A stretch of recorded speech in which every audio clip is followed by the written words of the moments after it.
Matye goduku kuze angathinjwa lithambo lasemzini. Wena watya isikhwebusa kwamkhwekazi kwanoqambulo. Bedla nalaselenge. Wena waphekwa nelitye lenyengane lavuthwa ilitye lasalibhele. Zimzim laselenge kwanezixhobo zothukela. Camagu kaloku mabandla kaqunta. Camagu kaloku kunomandla kadongo. Namhlanje umgqibelo kaloku usihlwele.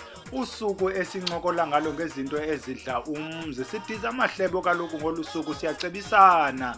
We are not bogged down kaloku kweli khaya lenkcubeko. Ilonto sisithi qhubeka ukuhlala nathi. Share the light with others by inviting them. Share the videos, like and subscribe, comment in order to keep the light shining. Remember kaloku, the way to share the light is by glowing so that light spreads. Kaloku xa usithi ukhanyisele ube kungekho kukhanyisa ikubonayo awukhanyiselwanga. Share and spread the light kaloku mntana omhle. Xeka ncoma cebisa, hit that subscribe, hit that notification. That is to take action. Wena ke othi une topic obawuli bakhe sincokole xa uyibhale nawe apha ngasemva kuyawukwala ngaloo minazana ithile xa sesiyiphandile sincokoncokole nabantu safunde ezo ndawo kufundwa kuzo sizawuza nayo siyiphake kwenzela uba wonke umuntu afumane. Sisaqhuba njalo ke we are still sending a shout out to composers zalo mculo usiwusebenzisayo ikakhulu ke niseje baseniyazi sisebenza umvuyisi sisebenzise uJabu ukuba wena uyazazi inamba zabo xa usibhala lapha ngezantsi ukwenzela uba nabanye abathe babe bayawuthanda lo mculo wesintu bawufumane without any ado ke maswagawule siwarhuqa ukwenzela ukubana kuthi kutshona ilanga sibe sesifikile ekhaya. We have two topics. Umkhonto wekhaya nguPatrick elosiyigqibezela incoko bese siyiqalile ngomkhonto. Itopic yesibini sabe sincokola ngentakatho kwezi inkonzo zethu zomoya kwezi ndawo famba sibe siqhagamishelwaniswa nezihlwele kunye nomdali. Xa sithetha ke ngecawe zomoya sizabe sibhekisa kwezi Zionist churches phantse zonke, the apostolic churches kunye nalethu inkolo yakwantu ehamba idibanise namagqirha namaxhele. While usalungisa ukuhlala ke mntana omhle, let's remind lowo ufuna ukufundela amayeza ufuna uziqhubela amayeza ukuba ngalibali ukubhalisa kwiVusilanga Academy of Traditional Medicine. Uyaphayana kaloku www.vusilanga.co.za uye kule ndawo ithi about us and the academy ufike ugcwalise ngokucofa kula link kusekwe iform ugcwalise iform uba wena ufuna ufunda umuntu omaziyo othi ndifuna ukwazi ngamayeza ndiyawalibala ndiyandibhida makaye khona ayozibandakanye neVusilanga. Singena endimeni ke bantu abahle apho siqalisa khona ngetopic yokuqala umkhonto wekhaya part 3. We are reminding ke wena mntu uphoswe nguPart 1 and Part 2 ukuba khawuzifumanele ezi parts zigqithileyo ukwenza uba udibanise ulwazi lwakho luphelele ingabi lulwazi lokaPart 3 kuphela. Siyarhuqa ke ngumbuzo wokuqala kuba nonelungelo lokukunika umkhonto wena mntu uselungelweni lokuba ungawunikwa umkhonto. Umkhonto kalo sithe intonga yekhaya, sithe intonga elidondolo ohamba ngayo lo xa usiya kumzi wezihlwele. Xa uthetha nabantu abadala unqamla lo mazwi kaloku usiya kwelo kaloku abalela ukuthula uhamba ngawo lo mkhonto. Kulo mkhonto nyanga ngawo phakathi kwelikhaya xa kukho ogulayo noba uguliswa yintoni efuna uba kuthethwe nezihlwele nguwo kaloku lo mkhonto lo ntonga. Utata wakho akanalo ilungelo lokubana engakunika umkhonto engakhange abe udlene indlebe nabantu bekhaya ibhunga lekhaya. Lelo bhunga lekhaya ke elikunika umkhonto siya-emphasize umkhonto uwunikwa likhaya kuba kaloku lo mkhonto ngumkhonto wekhaya. Leli khaya kaloku eliphinde xa utata wakho nguba uye wachaphuka uyawuthatha lo mkhonto liphinde lidibane lithi kaloku lo mkhonto akawunikwanga nguwe lo mntana unikwe sithi ibe lilo ke elo khaya. The emphasis likhaya elikunika umkhonto awunikwa ngulo mntu uphetheyo. Umbuzo wesibini kuxa kutheni xa umkhonto kusithiwa uyasuswa emntwini othile usiwa komnye. Sincokole iprocess yokususwa komkhonto wandiswa kwawo ngoku sithi ususwa xa kutheni. Besitshilo ukuba umkhonto uyahonjelwa, uyahlonelwa, uyahlonitshwa umkhonto. Xa ikhaya lithe ngokujonga kwala fumanisa uba lo mntu uphathiswe umkhonto ingathi akayihombeli le nto yomkhonto nezi zihlwele afamba usihlanganisa nazo. Ibhunga lekhaya ke liyagqiba ukuba umkhonto uthathwe unikwe lo mntu ufanelekileyo. Asimpatho yodwa ke eyenza uba umkhonto uthathwe emntwini. Ibhunga liza yincokola loo nto iyiyo, kuvunyelwana ukuba umkhonto mawususwe kuloo mntu. Umntu naye uyakwazi ukutsho ubana bendicela umkhonto ususwe kum, ndisindisiwe ngoku, andisakwazi uphinde ndiyenze mna le nto yabantu abafileyo, ndicela uyinikela kubantu abasayihoyileyo, mna ndihamba noYesu, ube umkhonto ke uyasuswa ngolo hlobo. The big note ke yile yokubana lo uthe wawunikwa umkhonto ngokubanjiswa. Masithi umkhonto awunikwanga wena mkhulwa, wanikwa omnye wabaninawa kuba wena sibona uba ikona nje into yenza uba umkhonto ungakufaneli sililibhunga lelikhaya. Kuyawukwala minazana wena uzibona uba ufanelekile nebhunga libona uba ufanelekile ukuba ungawuphatha umkhonto. Masithi ubunguloo mntu ubuziphethe kakubi, kodwa sithe xa sijonga inyawo safumana sibe ngathi noko ngoku butshintsharha. Ibhunga liyakwazi uphinde lidibane liyincokole le nto, kuvunyelwane xa kukho eso sidingo ubana makawunikwe ngoku umkhonto. Enye into ke to add, ukuba umkhonto ususiwe kuwe ngenxa yezo zizathu okanye mhlawumbi uthe mna ndisindisiwe okanye uziphethe kakubi, kuyawukwala mhla inzala yakho ithe mhlawumbi yakwilungelo lokuba ingawuphatha umkhonto, kuba kaloku lo mkhonto usegcinisweni kulanda ukuyo, ayingowaphayana. Liyakwazi ibhunga lidibane lithi nokunyana kabani ingathi xa simjonga ufanele bengawuphatha umkhonto. Ukuba ibhunga liyavumelana, uyakwazi kumkhonto uphinde ubuyiselwe kulaa ndlu ifanelekileyo. If you remember part 1 and part 2, we've mentioned ukuthi there is a parallel line between umkhonto kunye nobukhosi, isithaba sobukhosi. Ubukhosi buyathathwa buyogciniswa kwenye indawo, kodwa xa ilungelo kuthe xa kuqwalaselwa ingathi noko laa mntu unelungelo lokuba angabunika ubukhosi, uyakwazi noba ngumntana womntana.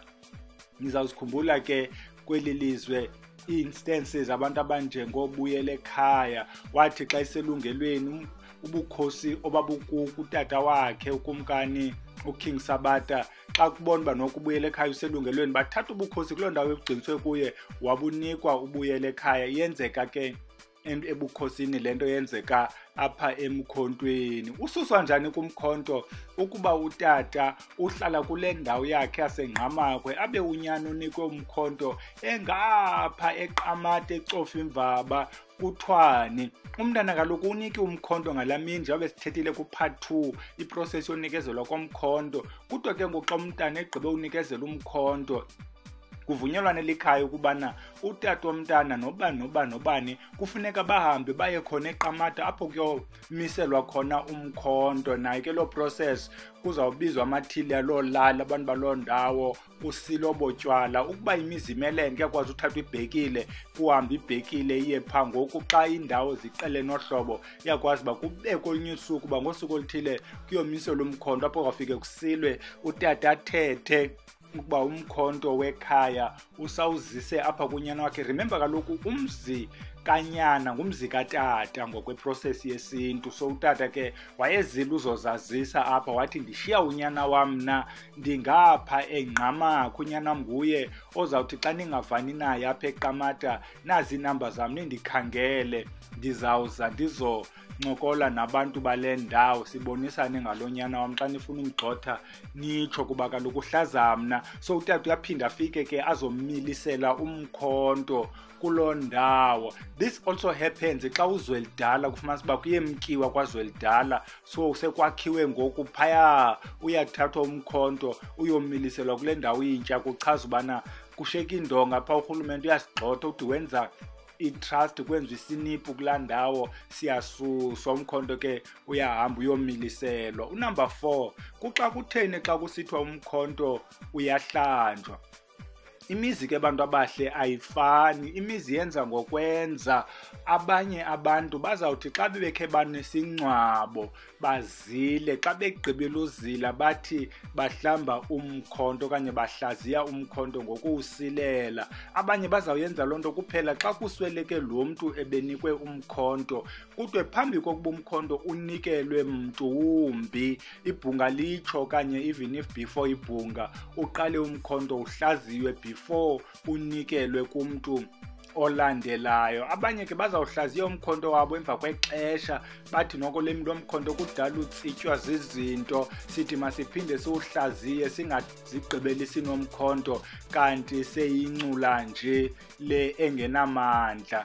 Abanye ke bayawuhlaziya umkhonto wabo ngezo zizathu zabo. Zininzi izizathu zemizi zokuhlaziywa kwemikhonto. Abanye abahlaziyi kwamkhonto lowo, umkhonto uyathathwa xa uzawusetyenziswa usetyenziswe kuba bezixelela uba lo mkhonto awudingi uhlaziywa. Unumber 5, xa unikwa umkhonto zintoni oye umkhonto lo uhambe nazo? Sincokole ke ku-part 2 ukuba umkhonto ngelinye ixesha uyakwazi ungawusebenzisi, sathi uyakwazi usebenzisa umnquma. Siyabala ke izinto ezihamba nomkhonto. Sithe xa namhlanje utata wakho ekunika umkhonto, uyakunika umkhonto, emva koko uchazelwe kwimithetho yomkhonto njengalaa nkosi kanye laa kumkani enikwa isithaba sophatha, iyayalwa ichazwe nendlela zokuziphatha kule ndawo ngoku ebekwe kuyo.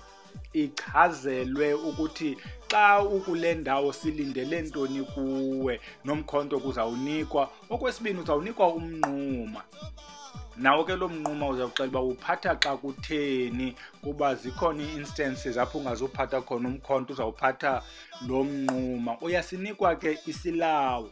Imizi emininzi ke uba sithetha apha emabheleni, amabhele athanda ukusebenzisa unozitholana. Amabhele amaninzi anikadibani nebhele elingasebenzisi unozitholana. Uzawunikwa kunozitholana apha ekhaya. Ngokotatomkhulu bethu ke apha ekhaya sisebenzisa yena unozitholana, sisebenzisa impendulo ebomvu. Uyazinikwa ke zombini unozitholana, unikwa impendulo ebomvu.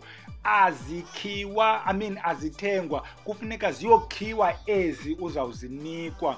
Kuba kaloku thina abantu abangazaziyo ezi zinto, uzawuhamba uyofuna unozitholana unikwe iplanteni, kuba kaloku lo mntu yehokomba naye akawazi umehluko. Kufunwa umntu ozawuza nonozitholana okwenyani aze nempendulo, angakuphatheli le nto kuthiwa yimpendulo ufumanisa uba likhune liqwashaqwasha. Kuyahanjwa kuyofunwa isirhwexe, size sinale ndawo irhwexayo, ukwenzela uba uyazi uba sisirhwexe esi, nasi sizathu soba kuthiwe sisirhwexe, inale ndawo irhwexayo, nazi iingcambu zempendulo ezibomvu. Zohluka njani ezi ngcambu zempendulo kule nto uyithengayo kwahlaba sihlanga neendawo zamayeza ekuthiwa yimpendulo ebomvu? Uziboniswe, nantsi eyiyo, nantsi ngeyo, ukwenzela uba ungathi xa wenza umsebenzi wekhaya wenze ngento ebuyelelanarha kule. Uphinde ke unikwe ingcawe. Ngenye ixesha kutata wakho uza kombathisa ngokwakhe lo ngcawe, okanye wombathiswe ngabaninawa bakhe, okanye ngulo mntu uthe kuthiwa mombathise,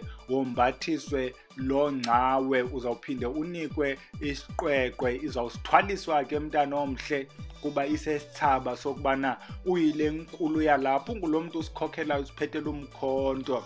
Kwamanye ke amaxesha neminye imizi zonke ezi zinto, lo mkhonto na yonke le nto besendiyibalile izawubekwa phezu kwengcawe, uyinikwe. Iyiloo nto uzayithatha ngezandla zozibini okanye ke uzinikwe one by one. Ixesha elininzi ke xa unikwa umkhonto, xa unikwa isilawu, uzawusinikwa eso silawu usiboniswe nasi, and then sifakwe ebhekileni, unikwe nexhayi, uchazelwe eli xhayi uba ngowuphi umthi, kutheni apha ekhaya sisebenzisa lo mthi. Xa sikhona isizathu ke baza kunikwa, ukwenzela ubana xa nawe uniko wakho unyana uyazi yonke le nto. Unumber 6, xa umkhonto wekhaya uthe wabiwa, kwenzwani xa uvuka endlini kuqhekeza umkhonto awukho?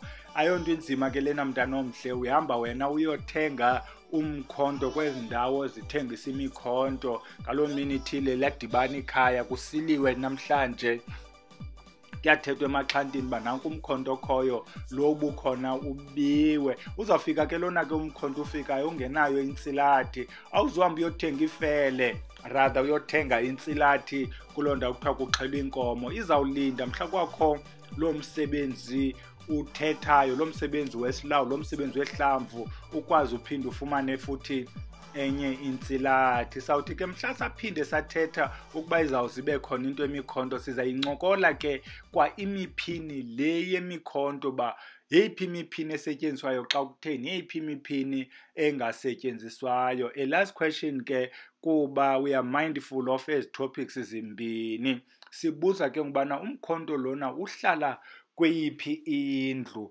Lena ke i-question is kind of difficult considering ukuthi sihlala kwi-RDP houses, sihlala emikhukhwini, sihlala kwezi forum, sihlala kwezi townhouses, sihlala kwezi ndawo ezingaseyiyo la shape yakudala, kuba kaloku ngokwakudala umkhonto uhlala kule ndlu inkulu, le ndlu kuthiwa indlu yabantu abadala, uhlale on the left hand side yendlu, kule ndawo yabantu abangootata. Bakhona ke abantu ufike umkhonto bewubeke phezu komnyango.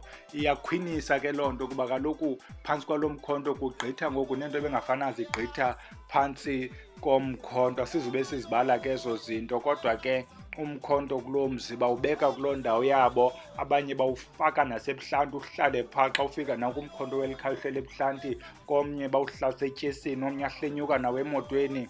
Ngumntu ke owenza izinto zakowabo, oxhele yakhe ke kuye kuthiwe akabuzwa.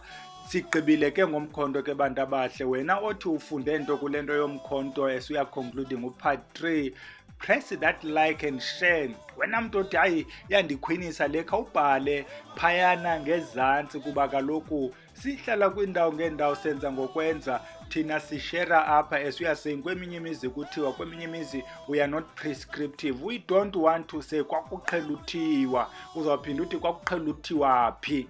Siyagqitha ke bantu abahle, sicamagusha sibulela amanyanga ke ngelithuba lokubana sithethile ngomkhonto wekhaya. Sicela loo mandla ke nathi omkhonto, sicela ukukhuselwa kaloku ngalo mkhonto, sicela loo mpilo eza nomkhonto. Siyagqitha sithetha ngeecawe zomoya as our second topic. Here's a big note. We wanted to start with a series of disclaimers xa sawuqala le nto, kuba kaloku into enkolo yile yambe ibe yingxaki, but we felt ukuthi let's just dive in head first kule topic.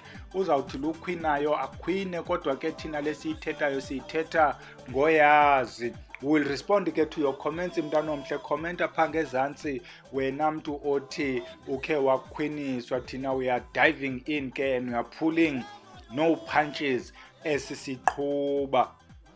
Icawe zomoya ezi zicawe ezinyangayo, zicawe ezichazayo. Ezi cawe zezi kuphiliswa kuzo, uhamba ubuye uphethe into, noba uphethe loo kofu, uphethe loo manzi, uphethe loo nto. Zezi cawe ke zomoya, ubuninzi bazo phakathi kwezilali zethu, it will be Zionist churches, all of them, ZCC included. Nezicawe zethu zikuthiwa zicawe zegubu, the apostolic churches, oma St. John's, zicawe ezinyangayo ezo, zicawe ezichazayo ezo, zicawe onikwa into ezo. Siphinde sithethe ngenkolo yakwantu ehamba idibanise namagqirha namaxhwele. Yinkolo leyo kuthi ke thina abantu bangekhoyo ebukrestwini, siyayiquka ke nayo loo nkolo yethu njengoba sidiscussa ezinkolo, kuba kaloku zihamba ezi zinto zibe into ethungelanayo. We don't want kaloku ibe ngathi kukho into ezishiwayo kuthiwa banomkhethe. Siya kwezi ke icawe, okanye if I rephrase, kutheni sisiya kwezi cawe? Siya ecaweni kuba you want to feed your spirit, kuba kuthi umntu akaphili ngasonka sodwa. Uya ecaweni kuba ufuna unyango, uya ecaweni kuba ufuna uchazwa, uya kwezi ndawo kuba uyofuna le nto ungakwazi uyifumana kwezinye zezi nkonzo. Awuzuyifumana ewisile, awuzuyifumana etshetshi, uyifumana laa nto kwakuphila ngokwasemphefumlweni, unyango uchazwe only kwezi ndawo zinyangayo. Ngelishwa ke xa ufika phayana kwezinye zazo ufike ikhona le ngcuka yombethe ufele lwegusha ayizukuncacatha ayizukutya nezithendezi iza kushiya ungenalo negazi. Sithi kaloku njengoba ucinga uyoncedwa nje phayana ufike uziqokelele ingxaki uyabotshwa mntana omhle kuzo ezi cawe. We have not said this disclaimer kodwa all we are saying we are not generalizing. Xa sithi uyabotshwa asithi zonke uyabotshwa, but we only mean xa ubotshwa kwezi cawe this is what is going to happen. Xa ubotshwa ngezi zinto zalapha ekhaya. Ukuba ngumZCC xa ubotshwa ngendayela mntana omhle qho uyophethela uphetha uhlaziya laa nto ubotshwe ngayo. Ukuba ngumntu waseSt John's ezi zinto ezisetyenziswa kwisiwasho zizo ezi ubotshwa ngazo. Baza kukukhonkxa ke bakukhonkxe nangekhandlela eli lembala. Uzawuthi qho ukhanyisa ikhandlela kanti uvuselela le nto ubotshwe ngayo kuba kaloku ithethisiwe ukubana izawuhlaziywa ngolo hlobo. Ilishwa ke elikhulu lokubana uselapha kule ndawo nabaprofeti ababoni nto. Ubukhonkxwe ngekhandlela bazawubona ikhandlela bangaboni moya omdaka. Ubukhonkxwe ngendayela abazubona bomdaka bazawubona indayela. Uba sisiwasho njalo njalo loo nto yalapha ecaweni uzawuba nguloo mntu kungaprofetwayo kuphunywe nento kuzamane kubonwa le kubonwe leya kungade kubekho nto ichazayo ukuba ukhonkxiwe apha ekhaya. Njengokuba size ke apha kwezi cawe ufika apha ube unguloo mntu onesiphiwo sakho kuba kaloku ecawe zicawe zifike zivuselele iziphiwo zabantu. Ufikele emoneni kuba umona yinto yomntu wonke. Baza kumonela ke kumonele uba ushumayela, kumonele uba uthandaze kuphila abantu, kumonele oko kuprofeta kwakho, kumonelwe yonke nje le nto omnye monelwe noba igubu libetha kamandi. Xa ethi igubu noko sijikeleza side sibe neziyezi. Umonelwe loo nto ke nantso ke le nto iza kukukhonkxisa apha phakathi kwecawe. Kwezi nkonzo ke zomoya njengoba sesitshilo xa bekukhonkxa bakwazi ukukuvala umoya, bakuvale the spirit. Uyavalwa ke ngendlela. We are only going to mention few kodwa ke njengoba sizimenshina asithi qho kusenzeka le nto kuxa uvalwa kodwa abantu abakuvalayo basebenzisa what is already known. Kuba sasitshilo kaloku ubana xa uthakathwa nalapha phakathi kwamakhaya ethu uzawuthakathwa ngenkukhu, uzawuthakathwa ngempuku, uzawuthakathwa ngephelo, uzawuthakathwa ngecikilishi. Uthakathwa ngale nto that is already known ukwenzela uba ungayithathi serious. Uyavalwa ngokumane ubethwa kwiindawo ezithile ngulo mntu ukumonelayo kuba idodobalisa isithunywa sakho. Uyavalwa ngokubana xa uthandazelwa ngulo mntu ukuthandazelayo akuvali indlebe wenzela uba ungazuphinde uve. Uthi ngoku uba ungumntu oprofetayo ungumntu ovayo xa kuthethwa ubone uba ingathi amazwi awusaweva. Uyavalwa ngokubana usuke lo mntu uzokuthandazela, lo mntu uzokunceda eze ngomlaza namayeza athile abambe ezi mpahla zakho zecawe ezi uzinxiba xa uzecaweni. Utsho ke ngokwezinto zakho zingahlambuluki kuba kaloku kuze umntu ongahlambulukanga wazingcolisa abe uyakuvala. Uyavalwa ngokubana kaloku lo mntu ukuphetheyo uthandazela isambatho sakho ngela xesha akunika isambatho abe usibophile ngento ezithile. Ngenye ixesha akunike isambatho esingesiso esi befamba uyasinikwa kuba kaloku kwangoku wena ungekasiboni esona sambatho sakho. Kwezi cawe zethu kaloku niyazi uba siyafutha, singomafutha njalo. Kuyakwazi uba kuthathwe loo ntsila yakho emva kuba ufuthiwe, emva kuba uhlambile. Sihamba kaloku kuthiwa uye ebhafini. Xa ufika ebhafini awukwazi ukhontrola yonke into phayana, kuyathathwa loo manzi anentsila yakho uvalwe. Ininzi ke le nto. One of the disclaimers ke njengoba sisitshilo ebesizawuzitsho sukuthi xa uthandazela uvalwe indlebe uthi ndiyathandaza. Sukuthi xa ubethwa phakathi kwamagxa okanye emagxeni apha emagxeni okanye emqolo uthi ndiyavalwa. Is not always the case kuba abanye bonke abantu banabo obo buthakathi. Kodwa these are some of the signs that you must take note of. Siyagqitha ke sizapha kuthi bomayezeni nina abantu balapha entsimbini yasebugqirheni. Uyavalwa kwibhekile esilawo. Kale mini famba ubethelwa ngayibhekile. Le bhekile ifakwe izinto ezingafanelekanga. Yafakwa ke mntana omhle kufakwe nezidikili. Ikukhonxe lento ungaze uhambele ndawo uzawujikeleza ke wena. Etha lo bhekile utye lo gwebu wenze yonke lonto uvalwa ngayo. Imbi ke lento kuba kaloku usazifikela ngenye ixesha kulento usenethemba lokuba lento izawuya endaweni. Ukubonile kaloku uMonashe ukuba ingathi noko wena uyabona ungabona ubone nezi zakhe izinto.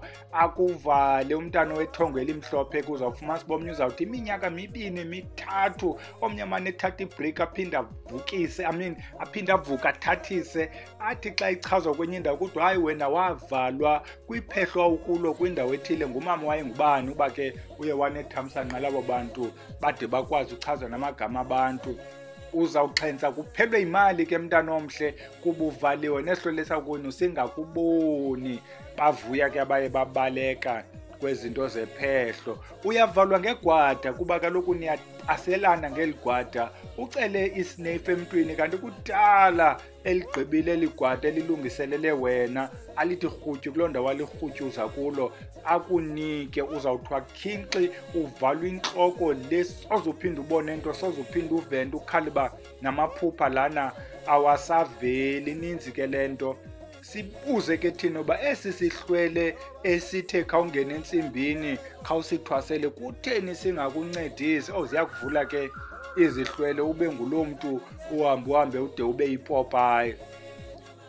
Ininzi ke lento apha emayezeni nalamayeza bawasebenzisayo. Asiziwamenshina ke lamayeza simenshine nje lalinye deliberately sichazela uba isidikili siyasetyenziswa uvalwe ngaso. Kuba isidikili singu-black and white othile okwazi ukuconfuse naxa abantu bekwazi ubona bechaza bangasiboni ukuba siso esi sidikili ovalwe ngaso. Uyavalwa nangamanye amayeza. Wena mntu ke ufuna uwazi amayeza nemibala. Amayeza sometimes we classify them as red, white and black. U-red owenza into ezithile, u-black owenza into ezithile, u-white owenza into ezithile. Uchazela uba ngatheni angadibaniyo ngatheni adibanayo. When do you use iikhala ezithile emayezeni? Uzawudibana ke nayo loo nto xa sesigxile emayezeni phaa kwaVusilanga kwi-academy. Wena mntu uzawuthi ujoyine the academy. Sisaqhuba njalo ke sathi uyavalwa nangomhlaba lona walapha ekhaya. Ngale mini uzokwenzela izinto zakowenu. Sifikile nathi ke singoMonashe abahamba nawe. Bona isihlwele sakho ingathi noko isihlwele sakho siyaphakama. Thatha umhlaba lapha kowenu. This is what we tell abantu ke xa uzawuba nomsebenzi. Ungaze ube nomsebenzi ekhaya kuza abantu kuthona noba seyilibhunga noba iseyibhungeni labantu abathathu. Ekhaya khawusebenzisa amayeza ococa ikhaya ukuchive uqhumile ukwenzela into ezimdaka zingahlali ithi emva kwawo lo msebenzi. Tshayela lo nkunkuma uyidibanise naloo mayeza kowenu kaloku ukuthi bonke beze neentlahla phakathi kweli khaya siyazicela ezo ntlahla uba zingaphumi kule ndawo. Bonke abaze ngokubi abazokwenza ukuthakatha phakathi kwekhaya iinto zabo mazibuyele kubo zibabulale. Malingatshoni kaloku elanga ngekabikho zimpendulo zikhawulezileyo. Kutsho wena ke mntana omhle unomsindo wabo bantu banothi kanti babe mhlawumbi bebeze nobumdaka phakathi kweli khaya. We also caution abantu ngale mini uxhele ngayo. Umswane mawungagalelwa nje phaa emthonyameni kube kugqityiwe. Umswane uyakhuselwa mntana omhle kuba kaloku nabaphehla amanzi amnyama bafuna wona laa mswane. Uzawuthi nje bumane uxhela nje kanti awusaxhelele ezihlwele zakowenu. Uyavalwa uvalwa ngale nto ugqiba ukuyenza. Xa seke ngoku sesiyishwankathela sikhabele ezipalini, here are few notes that we want to share with you. Uyakwazi ba usiwe kule ndawo uyoncedwa kuyo, be it inkonzo, be it iphehlo, ubuye uhanjiswa nesilwane salomntu kanye sayo lo ndawo.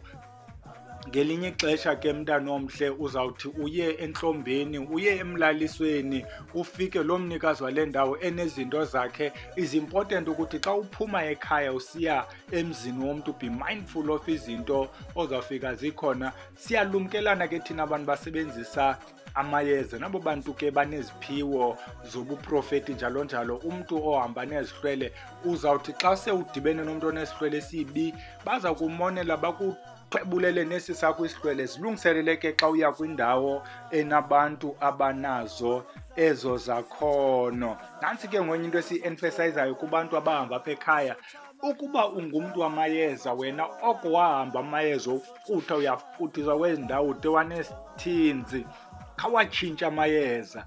Ungakhange usebenzise omhlamba amanzi, khawukutshintshe usebenzise iwasho.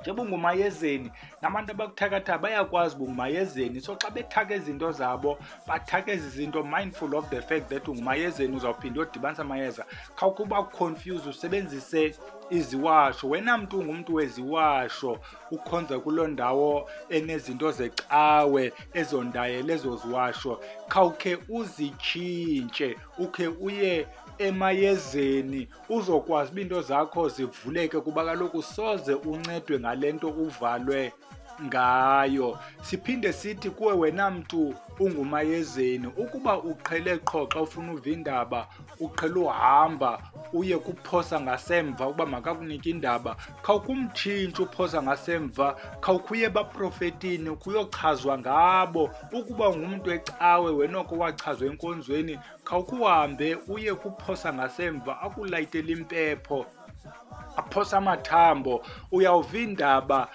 obusithwe kuzo phaa kule ndawo ubuvalwe kuyo, bayakwazi kaloku wena indawo ohamba kuzo. Ukuba wena uthi kudala unyangwa, khawukuyijonge le nto benza uba kudala unyangwa wenza uba into zakho zingatshintshi. It could be le ndawo unyangwa ngayo okanye le ndlela unyangwa ngayo asiyiyo. We encourage abantu once a year or twice a year, kuba uyakwazi once a quarter ukuba unalo elo thamsanqa, khawukhe uyofemba, kuba kaloku ezi zihlwele zakwenu xa zivaliwe ziyakwazi uvela ekufembeni. Kutshiwo ukuthi uvalwe ngubani, uvalelweni, bathethe nawe ke abantu bekhaya, abantu abadala. We are mindful ke mntana omhle ukuthi this has been a longest video. Masingayitsali ukuya beyond le point. Siyawela ukhe siphinde sibuye sithethe ngentakatho kwiinkonzo zosindiso, sithethe ngentakatho nakwezinye iinkonzo. Kwakaloku nje sizawukhe siyeke ilale sibulele loo manyange asidibanise nawe. Sithi masiqhubeni ke bantu abahle, sithi kwezo zihlwele makube chotsi kube hele camagu.